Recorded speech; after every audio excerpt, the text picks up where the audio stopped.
Real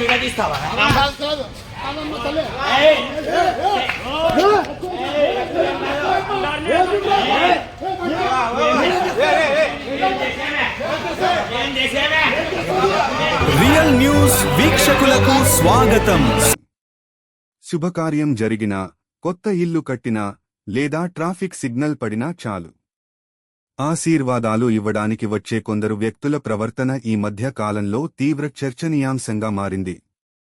ఆశీర్వాదం ఇవ్వడం పక్కన పెడితే, అడిగినంత డబ్బులు ఇవ్వకపోతే బూతులు తిట్టడం, శాపనార్థాలు పెట్టడం, వాహనాలను అడ్డుకోవడం, చివరకు బట్టలు ఊడదీసి రచ్చ చేయడం.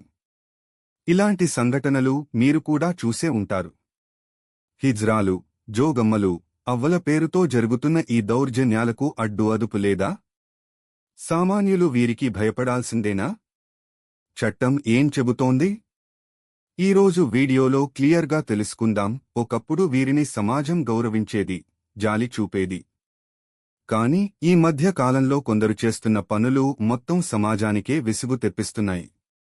రైల్వే స్టేషన్లు, బస్టాండ్లలో ప్రయాణికులను ఇబ్బంది పెట్టడం, వ్యాపార సంస్థల వద్ద కస్టమర్లు ఉన్నప్పుడే వచ్చి గొడవ చేసి వేల రూపాయలు డిమాండ్ చేయడం, ట్రాఫిక్ సిగ్నల్స్ వద్ద అద్దాలు కొడుతూ డబ్బులు ఇచ్చే వరకు వాహనాలను కదలనివ్వకపోవడం.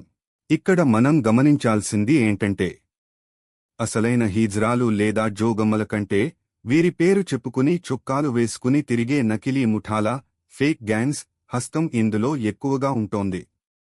ఇదొక పెద్ద దందాగా మారిపోయింది. చాలామంది వీరి జోలికి వెళ్తే శాపాలు తగులుతాయి అని లేదా పోలీసులు కూడా పట్టించుకోరు అని భయపడి అడిగినంత ఇస్తుంటారు. కానీ గుర్తుపెట్టుకోండి, భారతదేశంలో చట్టం అందరికీ ఒక్కటే.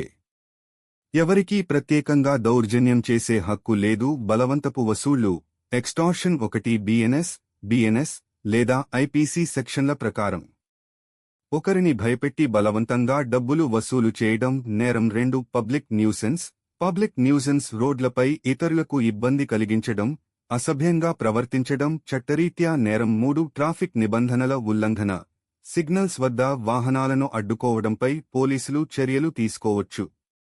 ఇప్పటికే హైదరాబాద్, బెంగళూరు వంటి నగరాల్లో ఇలాంటి వారిపై పోలీసులు ప్రత్యేక డ్రైవ్లు నిర్వహించి కేసులు కూడా నమోదు చేశారు.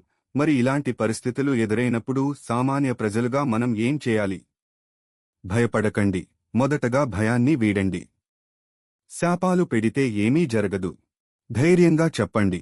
మీ దగ్గర ఎంత ఉంటే అంత ఇవ్వండి. మీకు ఇష్టముంటేనే. బలవంతం చేస్తే కుదరదని ఖచ్చితంగా చెప్పండి.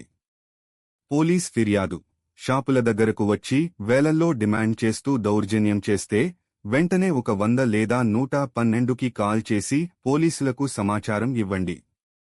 వీడియో తీయండి. వారు మీతో అసభ్యంగా ప్రవర్తిస్తున్నప్పుడు వీలైతే వీడియో తీయండి. అది పోలీసులకు సాక్ష్యంగా ఉపయోగపడుతుంది. సమాజంలో థర్డ్ జెండర్ లేదా ట్రాన్స్జెండర్ల హక్కులను మనం గౌరవించాలి. వారికి ఉపాధి అవకాశాలు రావాలి. వారు గౌరవంగా బతకాలి. అందులో ఎలాంటి సందేహం లేదు. కానీ ఆ పేరు చెప్పుకుని సామాన్యులను దోచుకోవడం, దాదాగిరి చేయడం మాత్రం ఎంతమాత్రం అంగీకారయోగ్యం కాదు. చట్టాన్ని చేతుల్లోకి తీసుకునే ఎవరికైనా హద్దులు, అదుపు ఉండాల్సిందే. దీనిపై మీ అభిప్రాయమేంటి? మీరు ఎప్పుడైనా ఇలాంటి దౌర్జన్యాన్ని ఎదుర్కొన్నారా? కింద కామెంట్ సెక్షన్లో పంచుకోండి. ఈ వీడియోను నలుగురికి షేర్ చేసి అవగాహన పెంచండి. ఇలాంటి మరిన్ని సామాజిక అంశాల కోసం మా ఛానల్ని సబ్స్క్రైబ్ చేసుకోండి. జై హింద్.